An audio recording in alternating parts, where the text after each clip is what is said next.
বাশার আল আসাদের বাবা সাবেক সিরিয়ান প্রেসিডেন্ট হাফিজ আল আসাদের ভাস্কর্যকে এভাবেই গুড়িয়ে ফেলা হয়। বিদ্রোহীদের হামা দখলের পর এমন বুনো উল্লাস দেখা গেছে পুরো শহর জুড়ে। ভাস্কর্যের মাথাকে গাড়ির পেছনে বেঁধে বিদ্রোহীদের সঙ্গে শহর প্রদক্ষিণ করে সাধারণ জনতা। রাজধানী অভিমুখে অভিযানে সরকারি বাহিনীর সঙ্গে রক্তক্ষয়ী সংঘর্ষ সত্ত্বেও সিরিয়ান বিদ্রোহীদের অগ্রযাত্রা থেমে নেই।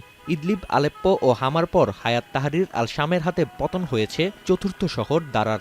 জর্ডান সীমান্তবর্তী অঞ্চলটির ৯০% বেশি এখন বিদ্রোহীদের দখলে। কৌশলগত এবং মনস্তাত্ত্বিকভাবে দারার দখল গুরুত্বপূর্ণ, কারণ ২০১১ সালে সিরিয়ায় আরব বসন্তের হাওয়া শুরু হয় এই অঞ্চল থেকেই। الله يحميهم ويحمي الجميع.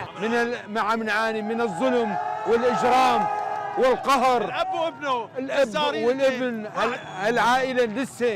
الحمد وشكر لك يا رب. اليوم تم تحرير مدينة حماة على يد أبطال المجاهدين. বর্তমানে পঞ্চম শহর হোমসে প্রবেশ করেছে বিদ্রোহীরা। রাজধানী দামেস্কে হোমসের সঙ্গে সংযুক্ত করেছে ৪৬ কিলোমিটারের সড়ক, বর্তমানে যা এইচটিএস এর দখলে। বিদ্রোহীদের অগ্রযাত্রা ঠেকাতে সিরিয়ান সেনাবাহিনীর সঙ্গে রুশ যুদ্ধবিমান হামলা চালালেও কমছে না অভিযানের গতি। প্রাণ বাঁচাতে চাইলে আসাদের দল ত্যাগ করে বিদ্রোহীদের সঙ্গে যোগ দেওয়ার হুমকি দিয়েছে হায়াত তাহরির আল শাম। لتغليب لغة العقل والاتعاظ بمصير من سبقهم من الضباط والميليشيات في حلب وحماة والانشقاق عن هذه العصابة التي ربطت مصير شعب بأكمله. এদিকে আগুনে ঘি ঢালার মতো কাজ করেছেন এরদোয়ান। তুরস্কের প্রেসিডেন্টের আশা, কোনো দুর্ঘটনা ছাড়াই সিরিয়া জুড়ে চলবে বিদ্রোহীদের অভিযান। তবে বাশার সরকারকে সমর্থন অব্যাহত রাখার ঘোষণা দিয়েছে ইরান। এছাড়াও দামেস্কে ড্রোন ও মিসাইলের পাশাপাশি সামরিক উপদেষ্টা পাঠানোর পরিকল্পনা নিয়েছে তেহরান। با بازگشت داعش و دیگر گروه‌های تروریستی تهدید بزرگی رو برای منطقه ایجاد خواهد کرد و این tehdit حتما به سوریه محدود نخواهد.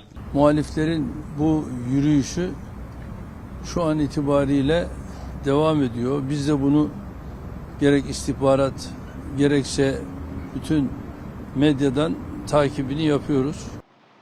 সিরিয়ার পরিস্থিতি গভীরভাবে পর্যবেক্ষণ করছে যুক্তরাষ্ট্র। হোয়াইট হাউস জানিয়েছে, আইএসআইএস এর পুনরুত্থান ঠেকাতে দেশটিতে অবস্থান করবে মার্কিন সেনারা, আর তাদের নিরাপত্তা দেবে বাশার আল আসাদ সরকার। That is the president that has been always very clear about that. And so obviously U.S. personnel and U.S. military, they remain essential to ensuring that ISIS can never again resurge in Syria. এদিকে যুক্তরাষ্ট্রের সমর্থনপুষ্ট কুর্দি বিদ্রোহীরা পূর্বাঞ্চলীয় দেই এল জোর অঞ্চল দখলে নিয়েছে, যদিও বাশার সরকার পতনের বদলে নিজেদের অঞ্চল রক্ষায় মনোযোগ দিয়েছে গোষ্ঠীটি। নাফি আরমান মনন, এখন বিশ্ব।